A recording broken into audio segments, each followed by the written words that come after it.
Let's begin with the numbers of the dead. The only group in a position to estimate how many people have died in Darfur is UNICEF, because UNICEF is the only one that did a comprehensive survey in 2005 in Darfur. Everybody else only knows the piece of ground on which they work and will then extrapolate from it, like any other NGO, like Oxfam or Médecins Sans Frontières or World Food Programme. The WFP estimate was 200,000. Out of these 200,000, the WFP report tells you that roughly about 20% died of actually being killed, of violence. And 80% died mainly from starvation and from diseases. And normally in our understanding of genocide, we put both those together and look at them as a result of the violence, because the violence prevents the medicine going in, etc. Except in the case of Darfur, it's not a single cause situation. Darfur is also the place which has been hit hard by global warming. The UN Commission which sat on global warming very recently spoke of Darfur as the first major crisis of global warming. In other words, from the late 1970s you have had a significant desertification, and you've been having in the north of Darfur basically a situation where people simply, entire livelihoods are destroyed, and which has been one of the elements because it has driven the nomadic population in the north down into the south. So how many people are dying from desertification? How many people are dying from the violence that has been unleashed through this civil war in Darfur? Second element in this is that there's a civil war going on in Darfur. There are two rebel movements, and both rebel movements were born in the aftermath of the peace in the south. And those who were unwilling to accept the peace in the south, who thought the peace in the south should have included a resolution for all of Sudan, particularly for Darfur and not simply for the south, they were the inspiration behind the two movements that developed. One movement, the Sudan Liberation Army, was a movement strongly connected with the SPLA in the south, especially with those sections of the SPLA who were not happy with the partial nature of the settlement in the south. And the other movement, the SPLA is? The SPLA, sorry, is the Sudan People's Liberation Army, which had organized and led the guerrilla war in the south for several decades under John Garang. The second movement was the Justice and Equality movement. The Justice and Equality movement, unlike the SLA, which is a secular movement, Justice and Equality is an Islamist movement. And it was a break-off from the regime in the Sudan. It was a break-off between two sections of the regime, the military and the civilian section, and particularly the section led by the chief ideologue Hassan Turabi, who split from the military wing and was the inspiration behind the formation of the Justice and Equality movement.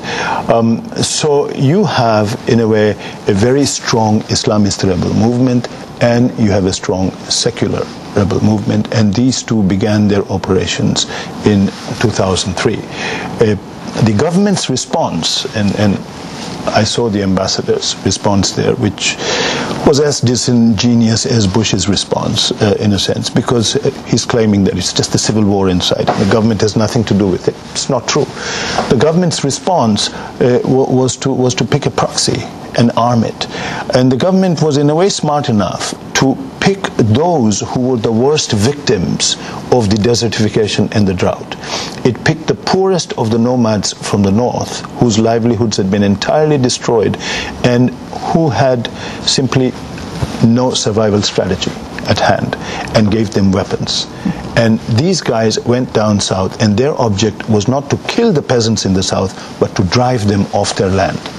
The government's response was also to pick a second group, and that second group are the nomads from Chad who have come into Darfur. And to understand that, one has to look at the third dimension of the conflict, which is that over the last 25-30 years, there's been a civil war going on in Chad.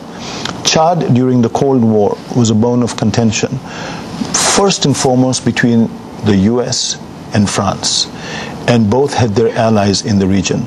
France allied with Libya, the US allied with the military dictatorship in Sudan, with the Nimeri dictatorship in Sudan. And every oppositional movement in Chad had a base in Darfur. And they armed themselves, organized themselves in Darfur. So Darfur was awash with weapons for 2 decades. Okay. And those who ran away from the civil war in Chad came into Darfur.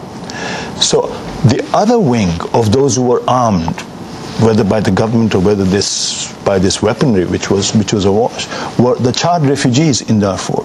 So what we call the Janjaweed are 2 groups. They are the Chad refugees in Darfur, and they are the poorest of the northern camel. The pastoralists divide into 2, the camel pastoralists and the cattle pastoralists. And the camel pastoralists, because the camel is the only game which will survive in the worst conditions, where even cattle will not survive, they are the poorest of the poor. So these are what are called the Janjaweed. The history of state-sponsored terrorism in that part of Africa begins with the US providing a political umbrella to South Africa to create a state-sponsored terrorist movement in Mozambique, Renamo.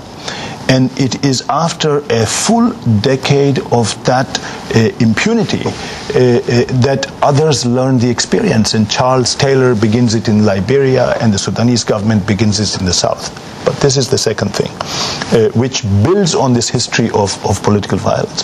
The third thing is then is that when the rebel movements begin in 2003 in Darfur, the Khartoum government responds in the same way, which is it looks at the scene and it picks the weakest, the most vulnerable, the ones that they can bring under their wing. It arms them and says, go for it. And they go for the land. In 2005, African Union troops came into Darfur. I interviewed the Ghanaian general who was deputy to Dallaire in Rwanda and who is the chief of the UN nucleus force in Darfur. And he said to me that the African Union troops were spectacularly successful in 2005. The killing came down dramatically. And then he said 2 things happened. One, both happened around the question of finances, because African countries can provide troops, but they don't have finances to provide salaries or logistics. So the first shift was around salaries. The salaries of African troops were being paid by the European Union, which paid them from an emergency fund, and it shifted the payment to quarterly payments. So they would make payment every 3 months, and they would only make the next 3-month payment if the paperwork was done properly, if there was accountability. So as I speak now, African Union troops have not been paid for 4 months. Okay, because the EU says there hasn't been proper accountability. Second is about logistics. And civilian pilots have the right to refuse to fly in areas which they consider dangerous. Now, of course, all these areas are dangerous. So you're operating with logistics that you don't control. Civilian pilots will not. The Ghanaian general said to me, I asked him, I said, why do you think these changes happen? He said, I don't know. But the only thing I can think is that the reason would only be political. I had the same response when I heard President Bush's speech. Meaning to make the African Union troops ineffective. Ineffective, exactly. Because the contention has been over who has political control over the troops in Darfur. Okay, the African Union troops are under the political control of African Union. And there is a concerted attempt being made to shift the political control of any intervention force inside Darfur from inside Africa to outside Africa. President Bush's speech yesterday, the response of the UN Secretary General was, look, we're just arriving at an agreement. We've been working for the last 4 or 5 months, and the Sudan government is agreeing. The South African response was the same. Why sanctions now when we are about to arrive at an agreement? Any sane thinking person would think that intended or unintended, the consequence of these imposition of sanctions is to torpedo that process on the ground. And that process is the political process, which is absolutely vital to stopping the fighting.